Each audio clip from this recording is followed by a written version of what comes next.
Hello friends, आज हम chapter number 13 carbon and important element का लेक्चर नंबर 4 देखेंगे। इसमें हम देखेंगे हाइड्रोकार्बन्स क्या होते हैं, सैचुरेटेड और अनसैचुरेटेड हाइड्रोकार्बन्स क्या होते हैं और सॉल्युबिलिटी ऑफ कार्बन। तो आज हम ये तीनों टॉपिक्स इस लेक्चर में करेंगे। तो हाइड्रोकार्बन, हाइड्रो मतलब हाइड्रोजन और कार्बन तो कार्बन है, तो फिर हाइड्रोकार्बन मतलब कि हाइड्रोजन और कार्बन एक उसमें है, एक एटम, एक उन लोगों ने अपना मिलके कंपाउंड बनाया। तो फिर जब ये हाइड्रोजन और कार्बन एक साथ कंबाइन होते हैं और एक कंपाउंड बनाते हैं, उसको हम लोग हाइड्रोकार्बन बोलते हैं। When hydrogen combines with carbon and forms compound is called hydrocarbon। तो हाइड्रोजन और कार्बन जब मिलते हैं तो उनको हाइड्रोकार्बन बोलते हैं। तो हाइड्रोजन का एटॉमिक नंबर होता है 1 और कार्बन का 6 और इलेक्ट्रॉनिक कॉन्फ़िगरेशन होता है हाइड्रोजन का 1 और कार्बन का 2,4। तो फिर कार्बन की वैलेंसी होगी 4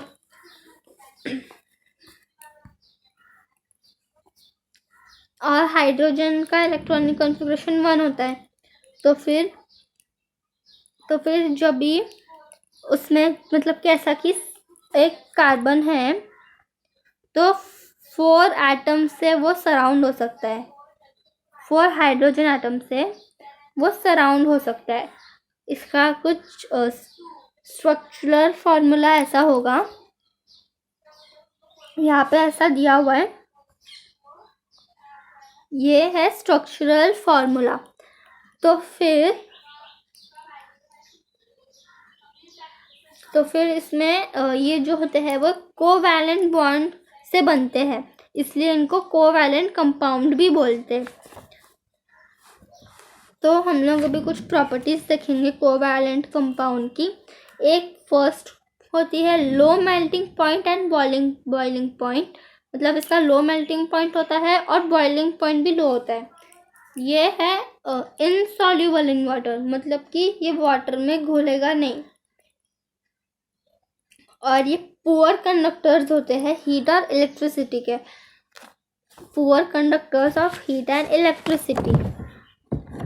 इसमें यह है कोवैलेंट बॉन्ड मतलब कि शेयरिंग करना, मतलब कि अगर कार्बन अपना एक इलेक्ट्रॉन देगा तो फिर हाइड्रोजन भी अपना एक इलेक्ट्रॉन देगा। इधर भी वैसा सेम, मतलब कि ये ऐसे होते हैं, डैश नहीं बनाया मैंने, डैश मतलब बॉन्ड, मतलब ये अपना एक दे रहा है, ये अपना एक दे रहा है, ये अपना एक दे रहा है, ये भी अपना एक दे रहा है। डॉट मीन्स कार्बन और क्रॉस मीन्स हाइड्रोजन। तो फिर इसलिए इनको बोलते हैं कोवैलेंट बॉन्ड। और आयोनिक बॉन्ड मतलब कि जो देता है और एक ले लेता है, जैसे कि NaCl, तो Na दे रहा है और Cl ले रहा है, वो देते हैं और लेते हैं क्योंकि उनको अपनी ऑक्टेट कंप्लीट करनी होती है। तो फिर अभी हम कोवैलेंट, तो फिर उसमें 3-4 एग्जाम्पल होते हैं। इथेन फर्स्ट होता है मीथेन, फिर इथेन। इस वाला जो इधर एग्जाम्पल दिया है उसको इथेन बोलते हैं। इसका मॉलिक्यूलर फॉर्म होता है CH4 और इथेन का होता है C2H6।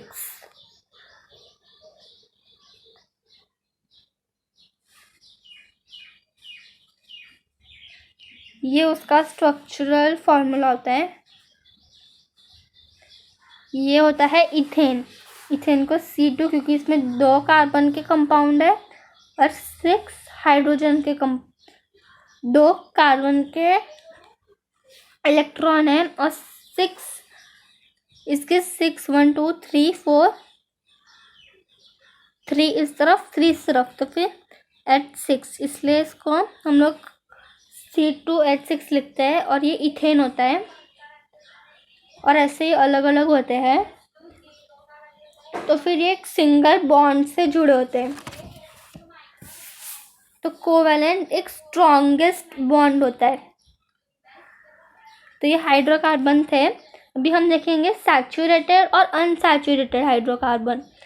सैचुरेटेड मतलब कि जिसमें एक ही बॉन्ड हो, सिंपल एक ही बॉन्ड है। सपोज ये एक ही बॉन्ड है, इधर से एक ही बॉन्ड होता है इसमें, तो फिर हम लोग इसको बोलेंगे सैचुरेटेड। फिर अभी जो इथेन का था हम लोग उसको भी बोलेंगे सैचुरेटेड।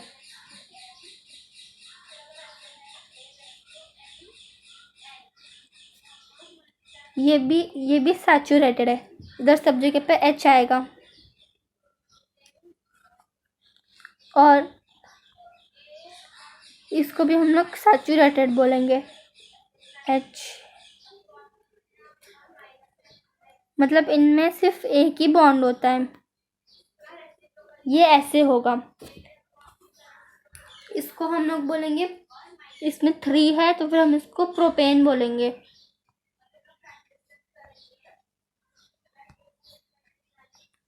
थ्री सी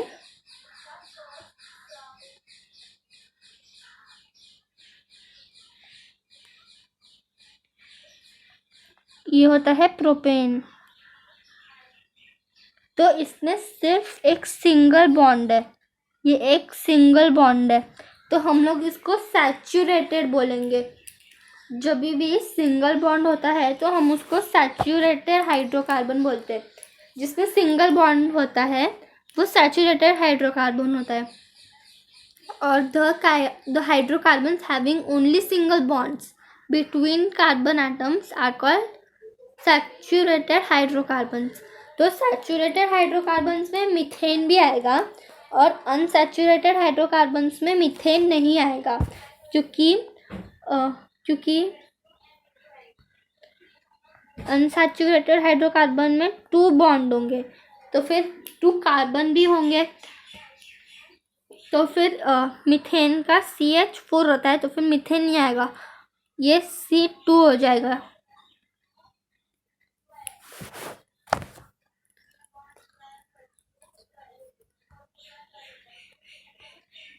हाइड्रोकार्बन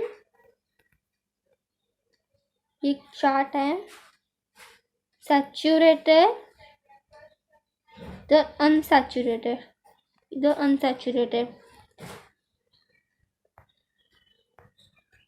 अभी हम इसमें देखते हैं सैचुरेटेड। वो मैं आपको दिखाने के लिए वाइट स्क्रीन ली थी। अभी हम अनसैचुरेटेड देखेंगे। अनसैचुरेटेड मतलब जिसमें डबल या ट्रिपल बॉन्ड होंगे, उसको हम बोलेंगे अनसैचुरेटेड हाइड्रोकार्बन। ये मैंने आपको इसमें वाइट स्क्रीन पे बता रही हूँ क्योंकि इसमें डबल ट्रिपल आपको बताना है इसलिए। तो डबल मतलब कि सैचुरेटेड का अनसैचुरेटेड का मतलब तो मैंने आपको बता दिया कि जो डबल या ट्रिपल बॉन्ड बनाएंगे उसको हम अनसैचुरेटेड हाइड्रोकार्बन बोलेंगे। ये डबल बॉन्ड हो गया, ये ट्रिपल बॉन्ड हो गया, तो इसको हम लोग अनसैचुरेटेड हाइड्रोकार्बन बोलेंगे। The hydrocarbon having multiple bond, double और triple, is called unsaturated hydrocarbon. Double bond कैसे होंगे? CH2 और CH2, इथेन। हम लोग इसको ऐसे लिखेंगे, इथेन को लिखेंगे CH2, डबल बॉन्ड आ गया, मतलब भी CH2, तो हम लोग इसको बोलेंगे इथेन। प्रोपेन का हम लोग लिखेंगे CH3 और CH2, और इधर डबल बॉन्ड CH2। अगर सपोज ये तो ये वाला नहीं आता तो फिर, अगर ये नहीं आता तो फिर ये होता सैचुरेटेड हाइड्रोकार्बन, क्योंकि इधर सिंगल बॉन्ड है।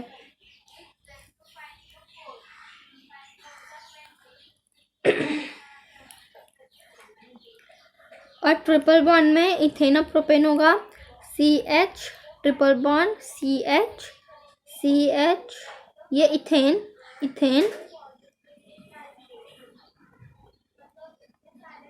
ये प्रोपेन।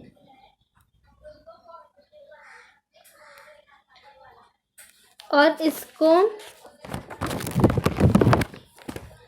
इसमें डबल बॉन्ड होगा तो फिर इसको हमने देखा था इसकी वैलेंसी 4 होती है।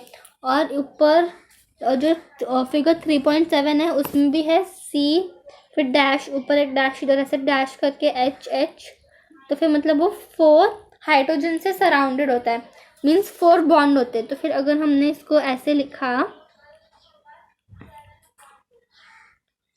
इधर H, इधर भी H, तो फिर हम लोग इसको भी बोलेंगे, इसको बोलेंगे हम लोग इथेन बोलेंगे, इसको इथेन,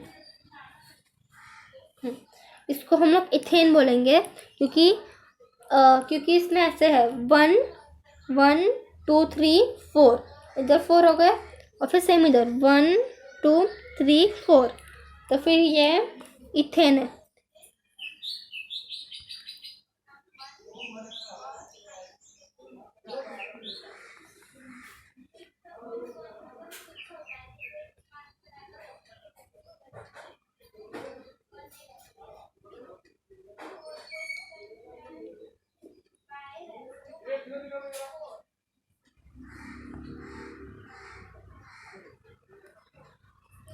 सी मैं आपको ड्रॉ करके बताती हूँ।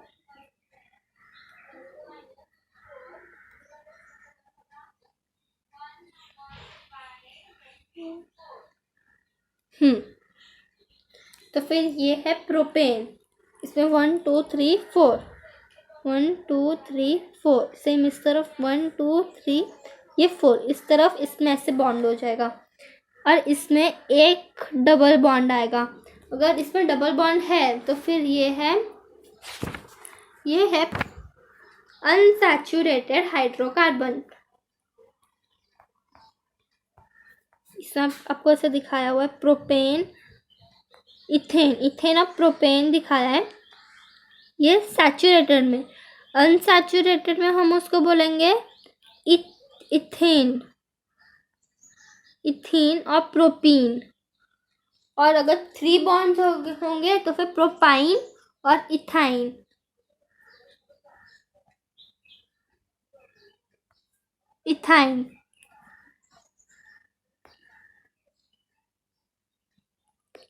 तो ऐसे हम उसको बोलेंगे।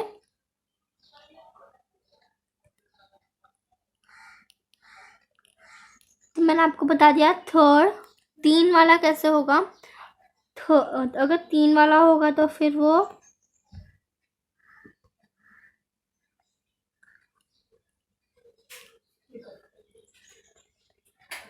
ऐसे होगा, ये है इथाइन,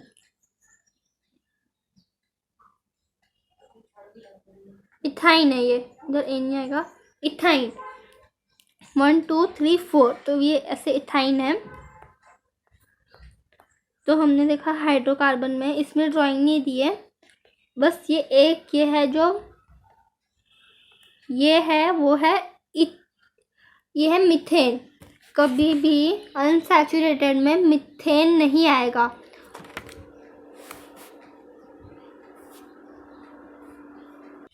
अभी हम देखेंगे सॉल्युबिलिटी ऑफ कार्बन। तो फिर इसमें ट्राइदिस दिया है, उसमें apparatus है 3 कॉनिकल फ्लास्क और स्टीयरर। मतलब कि हमको 3 कॉनिकल फ्लास्क लेने हैं, जैसे इस पिक्चर में दिखाया है। ये है कॉनिकल फ्लास्क, कोन जैसा, उसमें एक स्टीयरर, एक स्पून होती है ऐसे स्टीयरर, उससे हमको मिक्स करके देखना है। तो फिर तो इसमें प्रोसीजर में ऐसा बताया है कि 3 और केमिकल्स लेने थोड़े से, वाटर, केरोसिन, कुकिंग ऑयल, कोल पाउडर एक्सेट्रा। तो फिर हमको एक इसमें प्रोसीजर दिया है कि वो तीनों जो कॉनिकल फ्लास्क है उसमें एक कॉनिकल फ्लास्क में कुकिंग ऑयल, दूसरे में वाटर, तीसरे में केरोसिन डालो, फिर उसमें कोल का पाउडर डालो, वो कॉनिकल फ्लास्क में कोल का पाउडर डालो और स्टीयरर की मदद से उसको स्टर करो और फिर देखो कि उसकी सॉल्युबिलिटी कैसी है। तो फिर अभी हम देखेंगे reaction of carbon with oxygen. इसमें भी आपको एक ट्राइदिस दिया है कि आपको इसमें से एक्सपेरिमेंट करना है। तो इसमें क्या बोला है कि एक apparatus लो, उसमें coal, match box, moist litmus paper और वो जो पकड़ने के लिए जैसे इसमें दिया ना चिमटा, वो सब लो। ये चिमटा लो, ये जो लाइटर होता है ना वो लो, और ऊपर कैंडल, और ये ऊपर कोल है और माचिस की तीली से आपने उस पर कैंडल से भी होगा वो। तो फिर से आपको बोला है कि ऐसे करने के लिए। तो फिर हमको भी इसमें देखना है कि ये जो कार्बन डाइऑक्साइड होता है वो नेचर में कैसा होता है, एसिडिक होता है, बेसिक होता है, न्यूट्रल होता है, कैसा होता है वो। तो फिर हम अभी वो देखेंगे। अभी इसमें क्या होगा कि ये फिगर 13.9 है, reaction of carbon with oxygen. आप अपनी टेक्स्ट बुक में से भी इसको देख सकते हो। तो फिर ऐसे हमको करना है। फिर हमने वो जो कोल है उसमें आग लगाई है, फायर।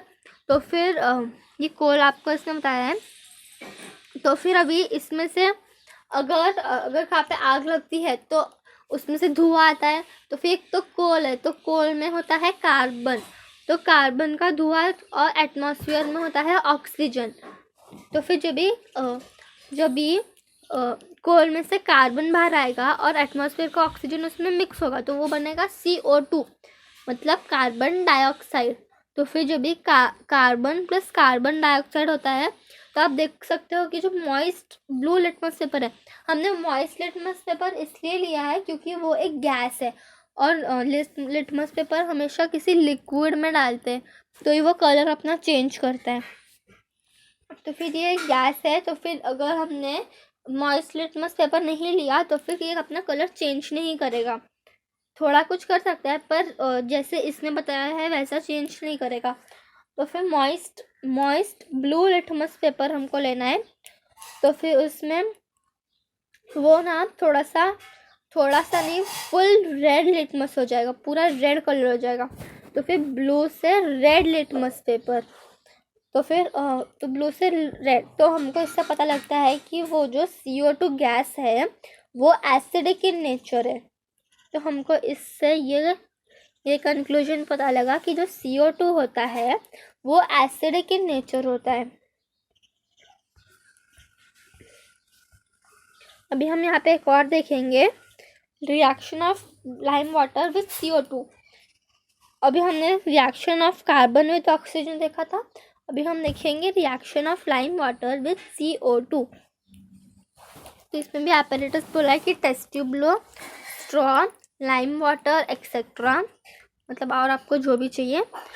और लिखा है प्रोसीजर, तो हम नहीं पढ़ेंगे, मैं आपको बता देती हूँ कि इसमें क्या बताया है। इसमें बोला है कि ये जो था वो पहले ऐसा था, मतलब कि जब भी हमने उस टेस्ट ट्यूब में लाइम वाटर डाला था तब वो ऐसा था। और हम लोगों को इसमें स्ट्रॉ बोला है क्योंकि हमको वो स्ट्रॉ अपने मुंह में लगा के उसमें फूंक मारनी है, ऐसे फूंक मारनी है। तो फिर हमने ब्रीथिंग किया तो हमारे अंदर ऑक्सीजन आई और बाकी की एयर आई, हमारे लंग्स ने उसको फिल्टर किया और CO2 बाहर दे दिया। तो हमारे मुंह से जो निकलेगा वो CO2 है। तो फिर हमको इसमें ऐसे बताया कि ऐसे ये माउथ है, ऐसे CO2 इसमें डालो अंदर इस टेस्ट ट्यूब से स्ट्रॉ में। तो फिर कि जब भी हम लोग डालेंगे उसमें तो बबल्स आ जाएंगे और वो जो ट्रांसपेरेंट लाइम वाटर था वो मिल्की दूध के जैसा कलर हो जाएगा, ऐसे दूध मिल्की वाइट कलर हो जाएगा उसका। तो फिर वो lime water plus carbon dioxide CO2 is equal to milky solution. तो जो CO2 था वो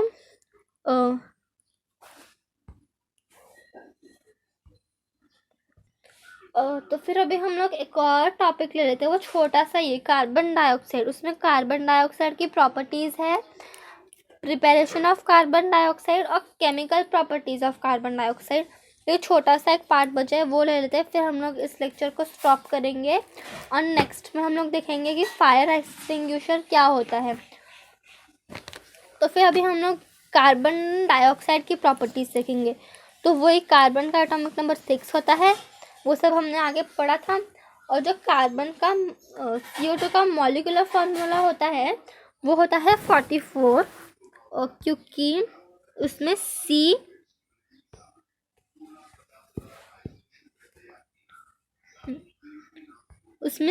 होता है।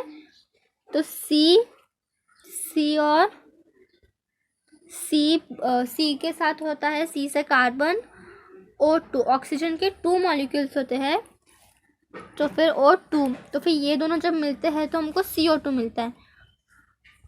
तो फिर जब भी हम लोग तो फिर कार्बन का जो एटॉमिक नंबर तो हम लोग एक काम करते हैं, इस लेक्चर में कार्बन डाइऑक्साइड की प्रॉपर्टीज देख लेते हैं, फिर नेक्स्ट में प्रिपरेशन ऑफ कार्बन डाइऑक्साइड, क्योंकि फिर ये लेक्चर बहुत बड़ा हो जाएगा ना, तो फिर आपको बोरिंग लगेगा।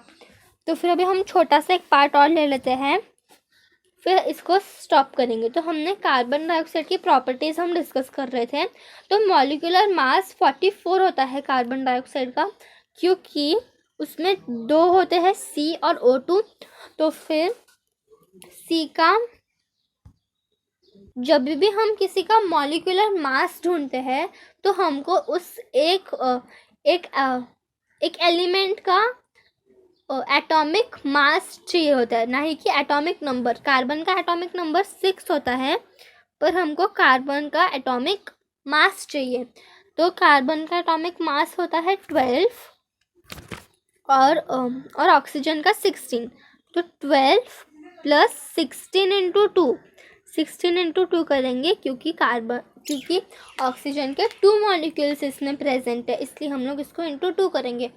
तो 12 प्लस 32 होता है 44, इसलिए molecular mass of carbon dioxide is 44।